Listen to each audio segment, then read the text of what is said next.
Hello students, now we are going to understand red blood corpuscles.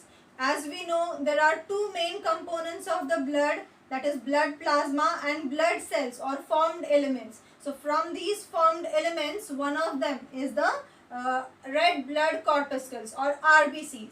Now these red blood corpuscles or RBCs, they are also called as erythrocytes. These erythrocytes, erythro means red and cytes means cells. So red cells. RBCs are also called as erythrocytes. They are most abundant in the blood, or they are more in number. Abundant means more in number. RBCs are more in number in the blood. They are circular, biconcave and enucleated. These RBCs, they are circular. They are circular and they are biconcave. So if you look at the side structure of the RBCs, it looks like this. They have a concave curve on both the sides. That's why they are biconcave. And enucleated means nucleus is absent in these cells. So these RBCs, they are circular, they are biconcave and they are enucleated means nucleus is absent. Red color is due to the hemoglobin. Now in these RBCs, there is a oxygen carrying pigment, that is hemoglobin, and because of this hemoglobin, the blood or the RBCs have their red color. In males, the RBC count is 5.1 to 5.8 million per per millimeter cube, that is microliters also you can say, microliters. In males, it is 5.1 to 5.8 million per microliters, and in females, it is about 4.3 to 5.2 million per microliters. This is called as the total RBC count. It is called as the total RBC count. The average lifespan of the RBCs is about 120 days. Once these RBCs are produced or formed, they live about 120 days. Process of formation of RBCs is called as erythropoiesis. Now this erythropoiesis, as we know, erythro means red cells and poiesis means generation. So erythropoiesis means what? Formation or generation of the red blood cells. Produced from hemocytoblasts and reticulocytes. They are produced from the cells, that is hemocytoblasts or reticulocytes. In fetus, these are produced in liver and spleen. Fetus means young one or young baby which is still developing in its mother's womb. That is fetus. So in the fetus, the RBCs are produced in the liver and spleen. Whereas in adults, it is mainly produced in the red bone marrow. In fetus, they are produced in liver and spleen, whereas in the adults, they are produced in the red bone marrow. Now, the raw material which is required for the preparation or the formation of RBCs, that is vitamin B12, folic acid and heme proteins. These are required for the production of RBCs. Heme protein means the protein which consists of iron molecules in it. So, vitamin B12, folic acid and heme proteins are required for the production of RBCs. Old RBCs are destroyed in the spleen and liver. Now here just now we saw in fetus, they are produced in spleen and liver. Whereas in adults, they are destroyed in the spleen and liver. So this spleen and liver in the adults are called as the graveyards of RBCs. The old and worn out RBCs are destroyed over here.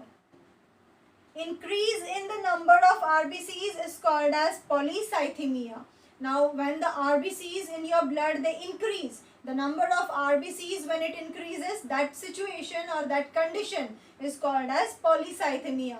It is a type of cancer, and it causes your bone marrow to produce more and more RBCs. And because of this, what happens? The flow of the blood is also resisted. The flow of the blood becomes slow, and this causes blood clotting. So the increase in the number, that condition is called as polycythemia.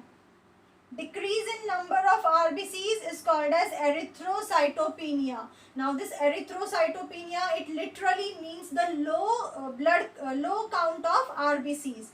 It is commonly called as cancer. Now there are two types of this erythrocytopenia. One is the autoimmune cytopenia, and the second is refractory cytopenia. In autoimmune cytopenia, what happens? The body generates or forms the antibodies which destroy the healthy blood cells. Whereas in the refractory cytopenia, what happens? The bone marrow is caused to produce low RBCs, or low amount or low count of RBCs. So the decrease in the number of RBCs, that condition is called as erythrocytopenia. Hormone erythrocytopoietin produced by the kidney cells stimulates the bone marrow for the production of RBCs. Now these RBCs, they are produced in bone marrows. Now what causes the production of RBCs? So there is a hormone called as erythropoietin, which is produced by the kidney cells, and this hormone stimulates the bone marrow to produce the RBCs. Matured erythrocytes or matured RBCs, in them nucleus, mitochondria, other membranes and other cell organelles are absent. As we have seen, RBCs are enucleated, means nucleus is absent. So here, along with the nucleus, mitochondria, other membranes and other cell organelles are also absent in the matured RBCs. Only cytoplasm is present over there. Cytoplasm, which is called as stroma. It is rich in hemoglobin and oxygen carrying proteinaceous pigment, that gives the red color to the RBCs and the blood. Now nucleus and other cell organelles are absent over there in the RBCs. Only cytoplasm is present. That cytoplasm is called as stroma, and this stroma is rich in the hemoglobin. It is rich in hemoglobin as well as the proteins which carry the oxygen, and that's why the blood is red in color, because of these proteins, oxygen carrying proteins and hemoglobin. Because of them, the blood cells and the blood gets it red color. Now the RBCs also contain enzyme called as carbonic anhydrase. Now while understanding the transport of carbon dioxide, we have seen that the carbon dioxide dissolves in water and to form carbonic acid in the presence of an enzyme. That enzyme is called as carbonic anhydrase. So this carbonic anhydrase is present in the RBCs. Erythrocytes are responsible for, now what is the function of these RBCs, or what they are responsible for? They are responsible for the transport of respiratory gases. Transport of respiratory gases like oxygen and carbon dioxide. Second, maintaining the pH and viscosity of the blood. Erythrocytes are responsible for transport of respiratory gases, that is oxygen and carbon dioxide. They are responsible for maintaining the pH and viscosity of the blood. It maintains the pH level as well as the thickness of the blood. And it contributes in blood clotting. It consists of constituents like heparin, that is anticoagulant. It also consists of a coagulant which is present inside the RBCs, so it helps in the blood clotting. Now, hematocrit, it is a ratio of volume of RBCs to the total volume of the blood. It is a ratio of the volume of RBCs to the total volume of the blood. It is its measurement, it depends on the size and number and size of the RBCs. In males, it is about 40.7% to 50.3%, whereas in females, it is 36.1% to 44.3%. Now, here each erythrocyte has about 270 million molecules of hemoglobin. One RBC or one erythrocyte, it has about 270 million molecules of hemoglobin. The normal content of hemoglobin in the blood is, for men, it is about 14 to 17 gram percentage, and for women, it is about 13 to 15 gram percentage. The less hemoglobin in the blood, when the hemoglobin is less or the RBC count is less, that condition is called as anemia. So here anemia means low. Whenever the hemoglobin percentage or the RBC count is less in the blood, that condition is called as anemia. Each molecule of hemoglobin has protein ion complex. It consists of 4 polypeptide globin chains, that is 2 alpha and 2 beta. Each of the molecule of hemoglobin, it has a protein ion complex. This complex is called as protein ion, and it consists of 4 polypeptide chains. 4 polypeptide chains, 2 are alpha and 2 are beta. An iron porphyrin or heme group is attached to each chain. Each chain is having an iron porphyrin group. Now this group which you see here, these chains and these iron group, this group is called as iron porphyrin group, or it is also called as heme group. And all 4 chains are bound together. All 4 chains are bound together. Carbon dioxide interacts with amino acid residues of globin chains and forms carbaminohemoglobin. Now, as during the transport of oxygen in respiratory system, we have seen that the molecule of hemoglobin, it bonds to the 4 molecules of oxygen. So here these 4 polypeptide chains, this will bind, each of the polypeptide chain will bind to the oxygen molecule. And when this molecule of hemoglobin binds to the oxygen molecule, it forms oxyhemoglobin. What does it form? Oxyhemoglobin. And when this oxygen is used up, the carbon dioxide gets bind with it, with the hemoglobin, and that is called as, with the amino acid group of the hemoglobin, the carbon dioxide gets bind, and it forms carbaminohemoglobin. It forms carbaminohemoglobin.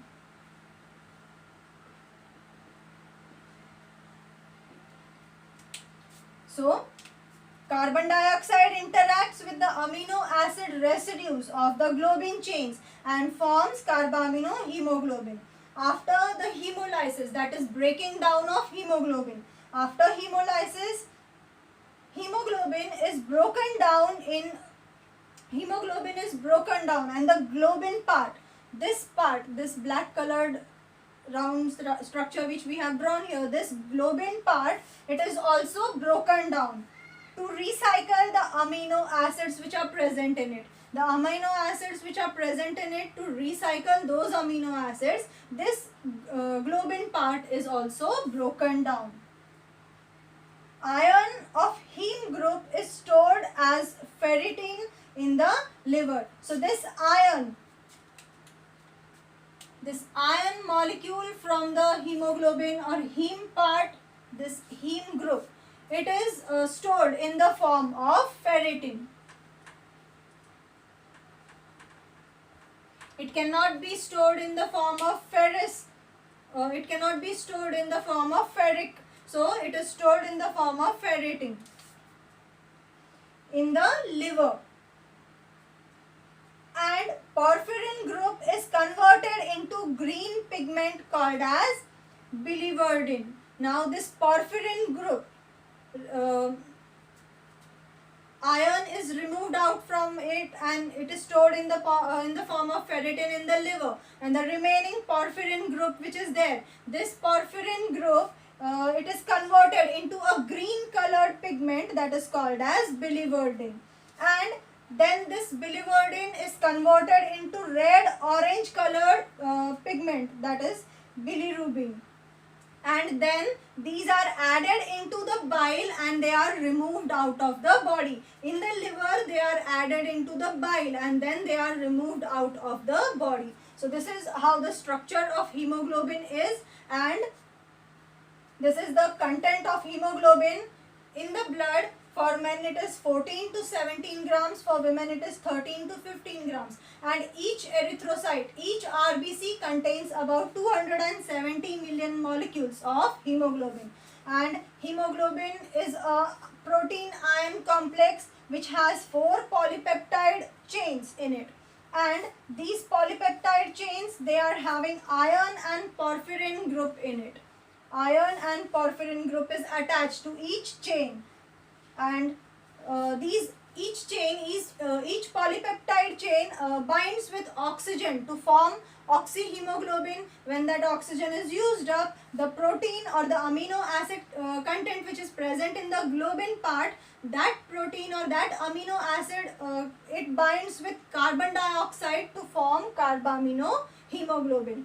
Now during hemolysis or after hemolysis, after breaking down of hemoglobin, the globin part, this globin part, it is also broken down, and it is broken down to recycle the amino acids.